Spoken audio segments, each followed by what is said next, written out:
Makna kalam Imam Al-Ghazali rahimahullah wa nafa'ana bi'ulumih. Jikalau kamu bertanya, apakah tanda jinak hati dengan Allah itu? Apa tandanya orang yang hatinya jinak dengan Allah?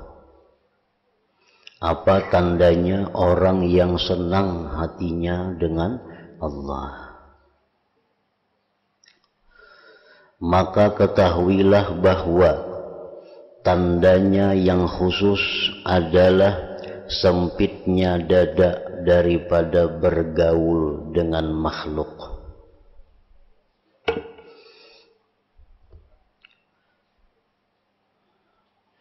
Sempitnya dada daripada bergaul dengan makhluk.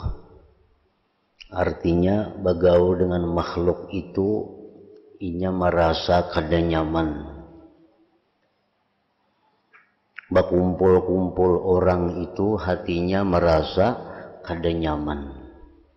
Nang nyaman tu menyaurangan. Nang nyaman tu nyaurangan sehingga hatinya itu kada terganggu dengan Allah Subhanahu wa ta'ala. Merasa bosan dengan mereka. Merasa bosan dengan mereka makhluk tadi, dan membuta tuli dengan manisnya zikir kepada Allah Subhanahu wa ta'ala. Nah, itu tanda yang khusus orang yang jinak dengan Allah, sehingga apapun masalah yang dihadapinya, inya paling senang hanya mengadukannya kepada Allah. Inya kada suka apa-apa yang dihadapinya itu mengadukan kepada makhluk, karena makhluk kada akan menyelesaikan masalah, bahkan menambah berat masalah. Kalau kita ada masalah, kita adu akan lawan makhluk, membanyaki masalah, timbul masalah-masalah lain. Nah, tapi kalau kita ada punya masalah, kita hanya mengadukannya kepada Allah, nah Allah akan menyelesaikan masalah itu. Jadi orang-orang yang hatinya jinak dengan Allah, itu inya paling ketujuh menyendiri. Paling ketujuh menyendiri. Kada suka bergaul dengan makhluk. Maka jika ia bergaul, andai kata bergaul juga karena ada tuntutan syariat, seperti mengikuti pengajian ilmu, terpaksa bergaul, seperti menghadiri sembahyang berjamaah, nah terpaksa inya bergaul, menghadiri sembahyang Jumat, terpaksa bergaul, mengantar jenazah, mengilangi orang garing, nah terpaksa bergaul karena tuntutan syariat. Jadi andai kata ia bergaul, maka ia itu seperti orang yang sendirian dalam jamaah ramai. Nah, walaupun inya bergaul, tetapi hatinya tetap merasa sendiri. Walaupun inya berada di tengah keramaian, inya tetap merasa sendiri. Seperti berkumpul dalam kesepian. Seperti berkumpul dengan makhluk, tapi dalam kesepian hati dari makhluk. Bujurainya berkumpul dengan makhluk, tapi hatinya itu sepi daripada makhluk itu. Asing di kampung sendiri. Di kampung sendiri merasa dalam musafir, merasa hadir dalam ketidakhadiran. Artinya merasa hadir hatinya bersama Allah dalam ketidakhadiran dengan makhluk. Merasa ketidakhadiran dengan makhluk dalam kehadiran bersama Allah. Bercampur dengan badan, merasa sendirian dengan hati. tenggelam dengan manisnya zikir. Nah, itulah orang-orang yang hatinya sudah jinak dengan Allah itu. Bila mana inya kadada tuntutan syariat, inya hakun menyendiri. Andai kata kadada tuntutan syariat untuk bergaul, maka inya hakun menyendiri. Karena dengan kesendiriannya itu, kejinakan hatinya kepada Allah kada terusik, kada terganggu. Andai kata pun inya bergaul, inya merasa bahwa dirinya sendiri walaupun berada di tengah-tengah keramaian. Sebagaimana Sayyidina Ali karramallahu wajhah mengatakan pada menyipati mereka, Sayyidina Ali menjelaskan orang-orang yang jinak dengan Allah. Mereka adalah kaum yang diserang oleh ilmu akan hakikat perkara.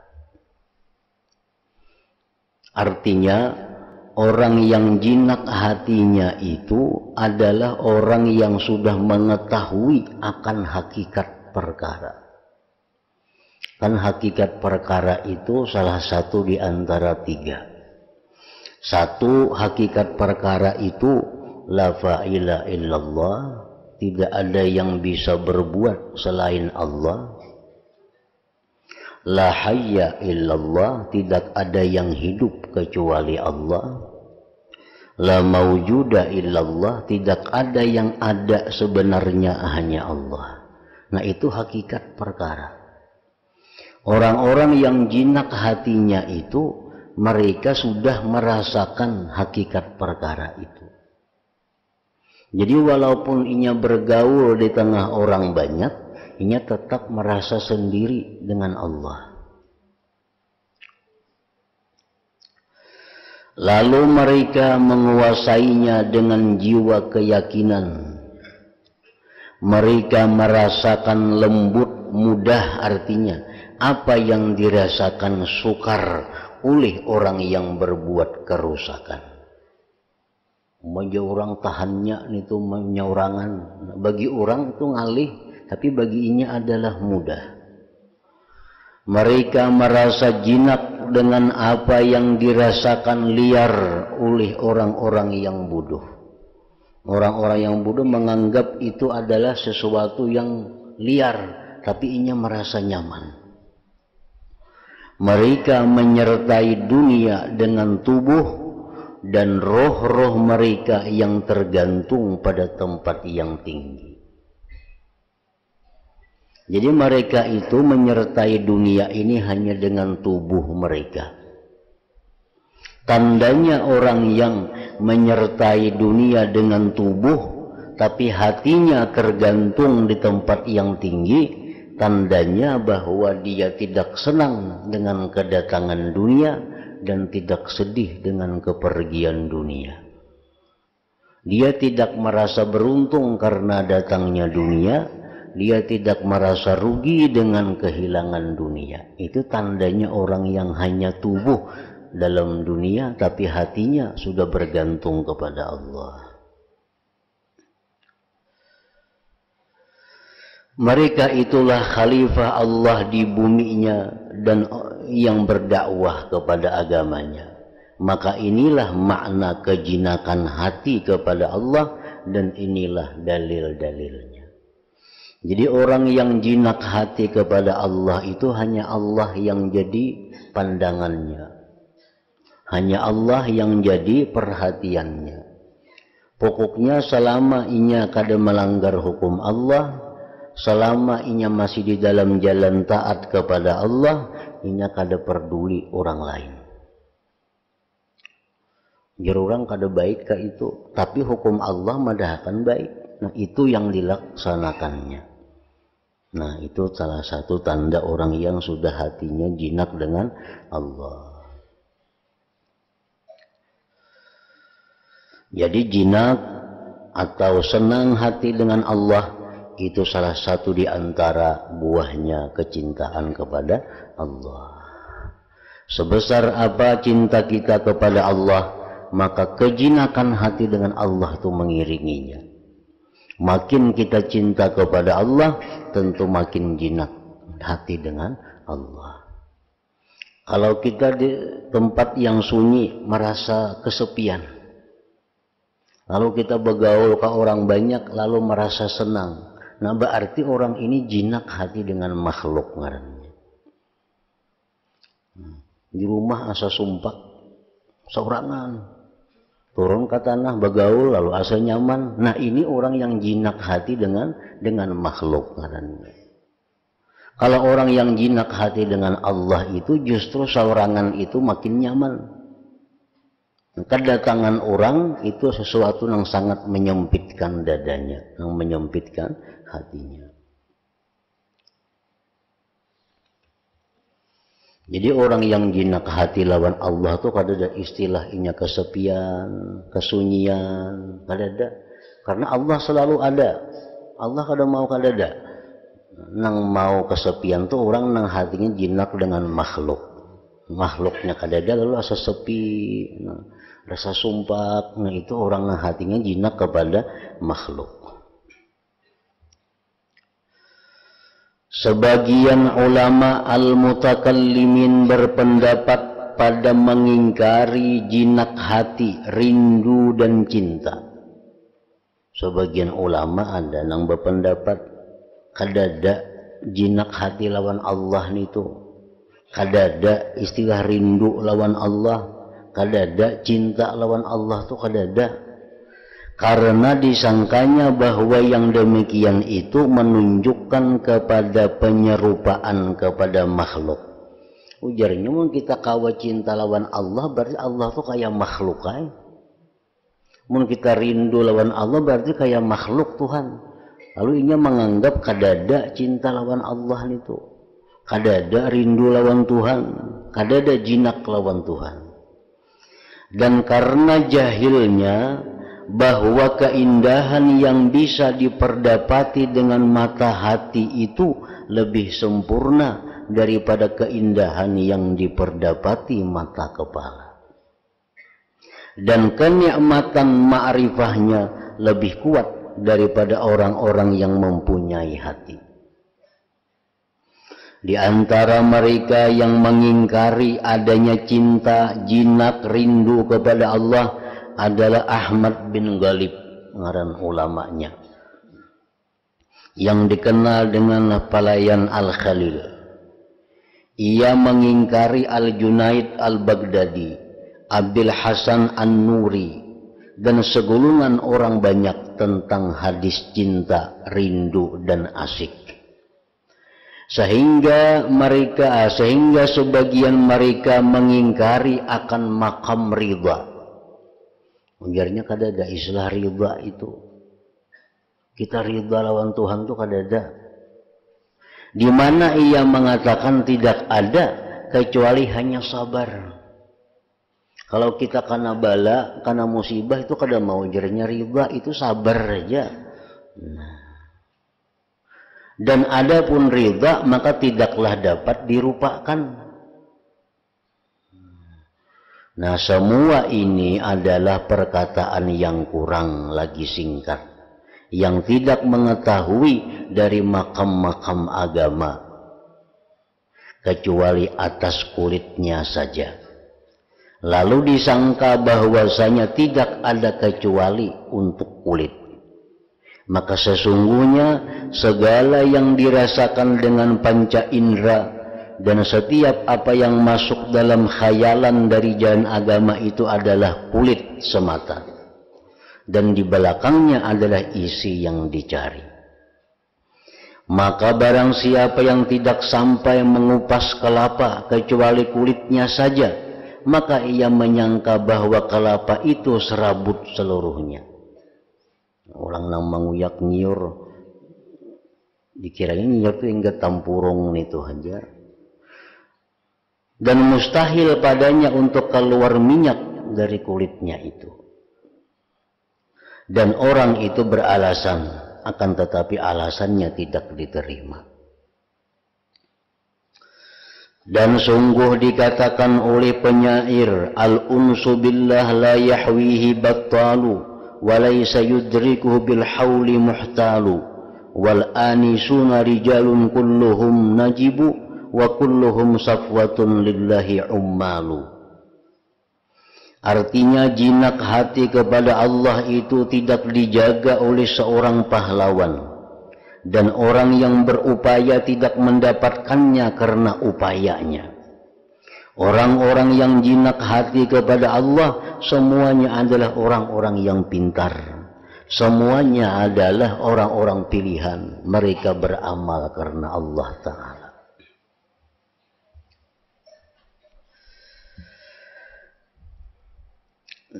Penjelasan makna imbisat dan al-idlal yang dihasilkan oleh kuatnya kesenangan hati, al-uns. Jadi cinta kepada Allah itu membuahkan jinak dengan Allah. Jinak kepada Allah itu akan membuahkan imbisat dan idlal.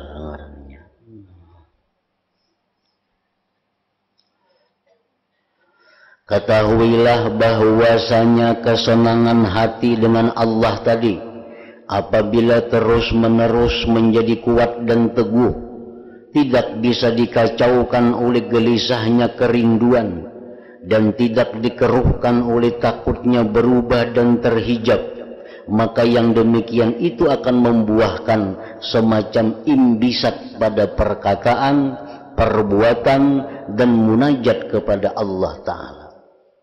Orang yang sudah jinak lawan Allah ini, kadang-kadang perkataannya itu kada supan lagi lawan Allah. Orang yang sudah jinak hati lawan Allah itu kadang-kadang tingkah lakunya kada supan lagi lawan Allah. Nah, kayak orang misal hendak balaki bebini. Nah, sementara belum laki jadi laki jadi bini, semuaan itu adalah ada tata kerama. Kada sembarangan berkata-kata, kada sembarangan itu ini, menjaga tata kerama. Tapi kalau sudah orang jadi laki bini, itu kada lagi tata keramanya. Karena sudah saking jinaknya hati antara satu dengan yang lainnya. Nah, demikian pula orang nang jinak itu kepada Allah, maka tingkah lakunya pun kadang-kadang kada teratur lagi dengan tata kerama.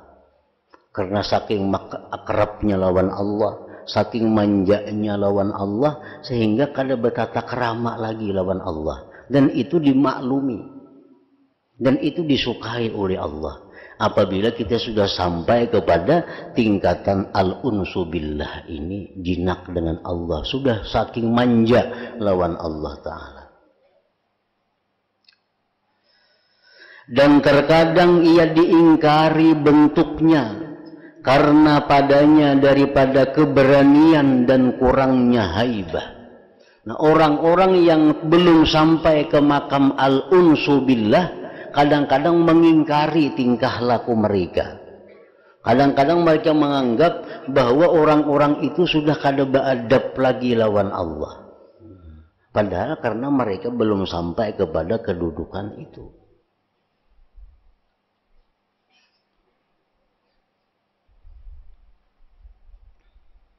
Orang yang saking jinaknya lawan Tuhan tuh, saking manjanya lawan Tuhan, kadang-kadang ia berdoa. Nah, menurut kita doanya itu kada beadab lawan Tuhan. Misalnya, ya Allah, hamba minta ini, nah, awas pian bila kada memberi ulun itu. Nah, mengawasi lawan Tuhan bisa. Nah, jadi amun kita nang kada duduk di makam situ kada beadab dan membahayakan. Tapi bagi orang-orang yang sudah begitu akrab lawan Tuhan, begitu manja dengan Tuhan, Tuhan senang dengan ungkapan-ungkapan seperti itu.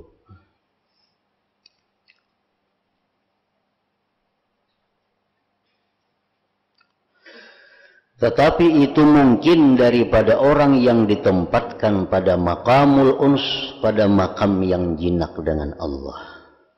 Dan orang yang tidak dinampakkan pada makam yang demikian, dan ia menyerupai dengan mereka pada perbuatan dan perkataan, niscaya ia binasa dengan sebab yang demikian dan hampir-hampir dalam kekufuran. Nang kada duduk di makam situ, jangan coba-coba menuruti doa orang nang di makam itu. Bisa jadi kafir, bisa jadi tambah marah Allah kepadanya.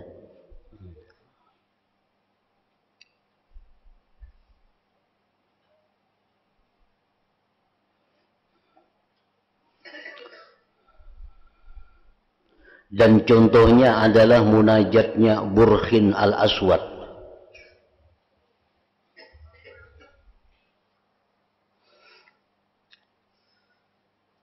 Di mana Nabi Musa kalimullah alaihi salam disuruh meminta kepada Burh untuk memintakan hujan untuk Bani Israel. Sesudah mereka tertimpa kemarau selama 7 tahun kada saling hujanan,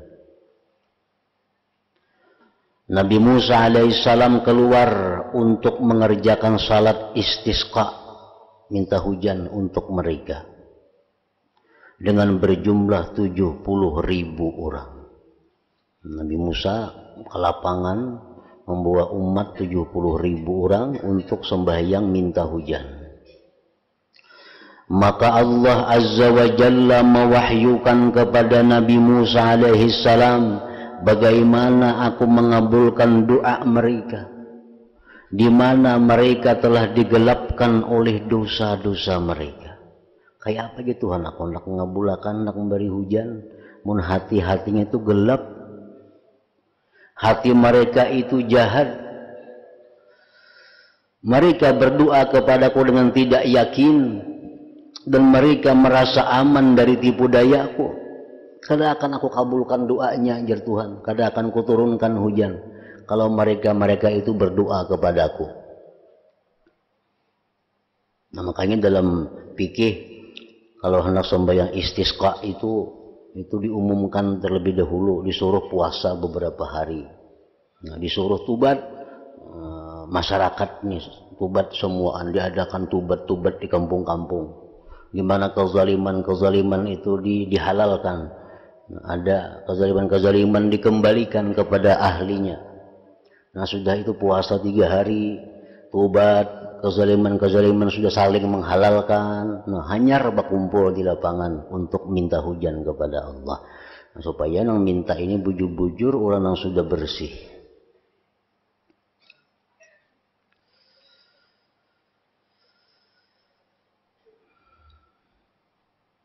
Pergilah kepada salah seorang dari hambaku, ujar Tuhan, wahai Musa, engkau pergilah kepada salah seorang dari hambaku yang namanya Burkhin. Maka katakanlah kepadanya supaya ia keluar untuk melaksanakan salat istisqa. Kiau juga si Burkhin itu, supaya umpat sembahyang istisqa, supaya ikut sembahyang minta hujan, sehingga aku mengabulkan doanya. Kayaknya gitu kan, ini berdoa, nah doanya aku kabulkan. Maka Nabi Musa bertanya-tanya tentang Burkhin, dicari di mana ada di negeri ini orang yang ngarannya Burkhin al-Aswad itu. Maka ia tidak dikenal, orang kan yang tahunya. Maka pada suatu hari Nabi Musa berjalan di suatu jalan, tiba-tiba seorang hamba hitam telah berada di hadapannya. Di antara dua matanya berdebu dari bekas sujud, dan di lehernya diikat dengan kain selimut. Maka Nabi Musa alaihissalam mengenalnya dengan nur Allah Azza wa Jalla. Maka Nabi Musa memberi salam kepadanya dan beliau bertanya, siapakah namamu? Hamba hitam itu menjawab, namaku Burkhin. Nabi Musa seraya berkata, jadi kamu ini yang kami cari-cari semenjak beberapa waktu. Keluarlah, ujar Nabi Musa, dan mintakanlah hujan untuk kami. Maka ia pun keluar dan mengucapkan di dalam doanya, doanya si Burkhin ini, munajatnya Burkhin. Isi doanya itu, bukankah semua ini dari perbuatanmu ya Allah? Bukankah semua ini dari kesantunanmu ya Allah? Kiranya apakah yang tampak bagimu? Adakah kurang atasmu mata airmu? Ataukah angin yang melawan pada perintahmu? Ataukah telah habis apa yang ada padamu? Ataukah karena bersangatannya kemarahanmu atas orang-orang yang berdosa? Bukankah engkau maha pengampun sebelum engkau menciptakan orang-orang yang berbuat kesalahan? Telah engkau ciptakan rahmat dan engkau menyuruh dengan kasih sayang. Ataukah engkau perlihatkan kepada kami bahwasanya engkau enggan? Ataukah engkau khawatir akan luput waktu, maka engkau segerakan siksaan? Yang meriwayatkan ini berkata, maka senantiasa Burkhin pada tempatnya, sehingga basahlah kaum Bani Israel dengan titisan air hujan. Artinya belum tuntung lagi Burkhin tadi berdoa, sudah hujan hari. Nah, karena Burkhin ini dalam munajatnya itu mengeritik Allah. Ya Allah, habis kayak ikan banyu. Jadi hujan nih orang nih. Atau angin kan melawan ada, kada aku membawa ke sini awan.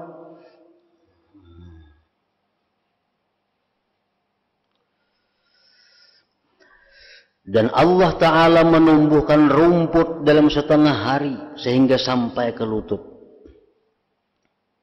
Orang yang meriwayatkan ini berkata, maka kembalilah Burkhin tadi. Muliknya.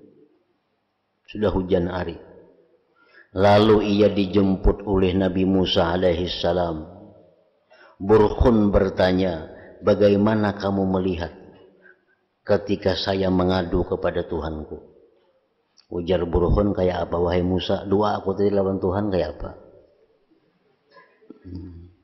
Belum tuntung aku sudah hujan hari ya Burkhin. Bagaimana dia Tuhan menginsapkanku? Lalu Nabi Musa minta pengertian daripadanya. Kayak apa garang kan bisakah itu berdoa? Maka Allah mewahyukan kepada Musa, ujar Tuhan, sesungguhnya Burkhin itu membuat aku tertawa setiap hari 3 kali, ujar Tuhan. Nah, doa semacam kayak Burkhin ini kadang-kala ditiru, dituruti oleh orang yang belum sampai kepada kedudukan al-unsu billah, yang sudah bujur-bujur manja dan jinak kepada Allah Subhanahu wa ta'ala. Dari Al-Hasan ia berkata, rumah-rumah dari bambu di Basrah terbakar, kebakaran. Maka tertinggal satu rumah di tengah kota Basrah. Di tengah kota Basrah itu yang tidak terbakar. Nah, di tengah-tengah ada sebuah rumah yang kada terbakar. Dan Abu Musa ketika itu menjadi amir kota Basrah, gubernur kota Basrah. Maka diberitahukan hal yang demikian kepada Abu Musa. Ujar orang, wahai gubernur, tadi kebakaran. Sekalinya ada sebuah rumah panangahan lagi, kada disentuh api. Ada sebuah rumah. Maka ia Abu Musa mengirim utusan untuk menemui orang yang mempunyai rumah yang tidak terbakar itu. Al-Hasan lalu berkata, kemudian utusan itu membawa orang tua kepada Amir. Nah, ini orangnya, nah ampun rumah, wahai gubernur. Ini ampunnya, nang rumah kada kebakaran tuh sidin, ini ampunnya. Lalu Amir bertanya, wahai Syekh, wahai orang tua, bagaimana kejadiannya rumahmu tidak terbakar? Apa ada amalannya kah, ada syaratnya kah, ada apanya? Maka rumah hikam itu kada kebakaran, sedangkan sekelilingnya terbakar. Orang tua itu menjawab, aku bersumpah kepada Tuhanku Azza wa Jal, supaya dia tidak membakarnya. Aku sudah berjanji lawan Tuhan, jangan hendak membakar rumahku lah. Kemudian Abu Musa radhiyallahu anhu berkata, sesungguhnya saya mendengar Rasulullah sallallahu alaihi wasallam bersabda, yakunu fi ummati qaumun sya'ithatun ru'usuhum danisatun thiyabuhum law aqsamu 'ala Allah la abarrahum. Artinya ada pada umatku suatu kaum yang kusut rambutnya, yang kotor pakaiannya. Seandainya mereka bersumpah atas Allah, niscaya Allah mengabulkannya. Nah itu syekh para orang tua tadi, orang yang sudah hatinya begitu jinak dengan Allah subhanahu wa ta'ala. Al-Hasan berkata, telah terjadi kebakaran di Basrah. Kemudian datanglah Abu Ubaidah Al-Khawwas. Ia melangkahi api itu. Nah, ini api dilangkahi, dimasuki dalam api kebakaran itu. Maka Amir Basrah berkata kepadanya, wahai Abu Khawwas, wahai Abu Ubaidah Al-Khawwas, saya melihat kamu tidak terbakar dengan api itu. Abu Ubaidah Al-Khawwas lalu berkata, sesungguhnya saya bersumpah atas Tuhanku Azza wa Jal supaya dia tidak membakar aku dengan api. Amir lalu berkata, berazamlah engkau supaya api itu segera padam. Maka api itu pun padam. Abu Habsin pada suatu hari berjalan kaki. Lalu budak hitam Rustaki yang sedang bingung menghadap kepadanya. Maka Abu Habsin bertanya kepada si budak tadi, apakah yang telah menimpamu? Ikam ini pindah kebingungan nih, ada apa garang? Rustaki itu berkata, hilang himar ulun, dan saya tidak mempunyai himar selainnya. Kendaraan hilang. Kan himar itu kendaraan orang dahulu. Maka itu tuannya bisa ada sebuting. Yang menceritakan berkata, Abu Habsin lalu berhenti dan berdoa.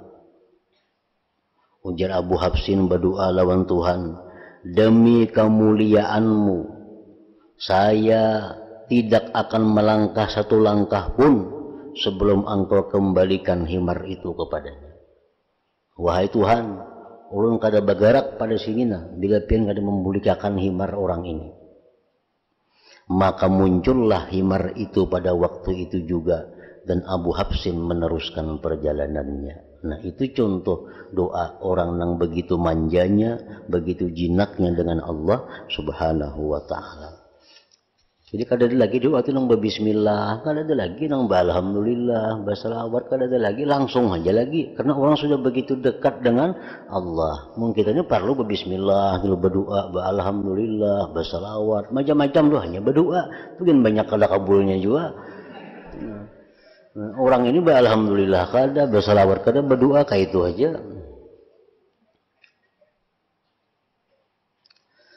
Nah, maka ini dan yang semisalnya berlaku bagi orang-orang yang mempunyai kejinakan hati. Jinak hati ini adalah sesuatu keadaan bukan tetap dalam diri seseorang. Kan jinak hati itu bisa datang, bisa hilang. Nah, di saat hati orang itu jinak dengan Allah, ia bisa mengucapkan kata-kata yang demikian. Begitu kejinakannya hilang, ia kada akan berani lagi melakukan yang seperti demikian. Karena cinta itu sudah dijelaskan dalam bab dahulu, cinta itu membuahkan hal-hal macam-macam. Bila cinta itu membuahkan sesuatu keinginan, ingin mengetahui yang lebih jauh, maka orang itu ngarannya adalah berada di makam rindu kepada Allah. Nah, apabila cinta itu menimbulkan ketakutan dalam hati, kalau nanti satu saat diputus cintanya, orangnya berada dalam ketakutan kepada Allah. Nah, bila cinta itu menimbulkan sesuatu kesenangan kepada Allah, tanpa memandang takut dan rindu, nah itu ngarannya al-unsu billah. Jadi orang seperti ini kadang mesti setiap saat macam itu, bahkan sehari-hari bisa berganti-ganti keadaan orang. Nah, hari ini jam ininya hatinya jinak lawan Tuhan, lalunya berdoa lawan Tuhan kayak lawan kakawanan bupandir. Nah, tapi di lain tempat ini bisa takutan lawan Tuhan tuh sangat beradab, bisa tergantung keadaan yang datang ke dalam hatinya.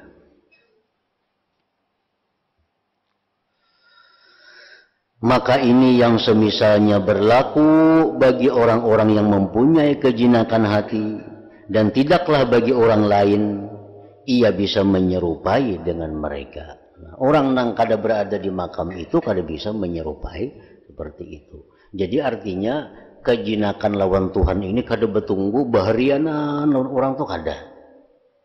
Apalagi bertunggu sebulanan jinak kada. Nah, berubah-ubah keadaan hatinya tergantung hal yang datang ke dalam hatinya itu.